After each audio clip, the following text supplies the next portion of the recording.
എൻ്റെ മുമ്പിലിരിക്കുന്ന ഈ വർക്കിംഗ് ജേർണലിസ്റ്റുകളെ ബാധിക്കുന്ന ഗുരുതരമായ പ്രശ്നമുണ്ട്. നിങ്ങളാരും ഇതുവരെ അത് എക്സ്പോസ് ചെയ്തിട്ടില്ല.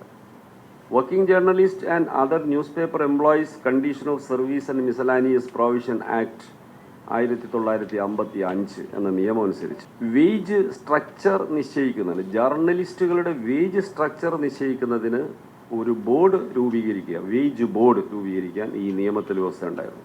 ആ പ്രൊവിഷൻസ് ഉൾക്കൊള്ളുന്ന ഈ നിയമം ഗവൺമെൻറ് പിൻവലിച്ചു, റിപ്പീൽ ചെയ്തു. എന്നിട്ട് code on occupational safety and health and working conditions എന്ന പേരിൽ ഉള്ള ലേബർ കോഡിൽ അത് ഉൾപ്പെടുത്തി, അതിൽ സബ്സ്യൂം ചെയ്തു, കൂട്ടിച്ചേർത്തു.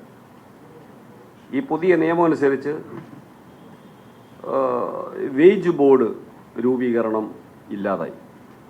ഇനിമേലിൽ വേജ് ബോർഡ് ഇല്ല.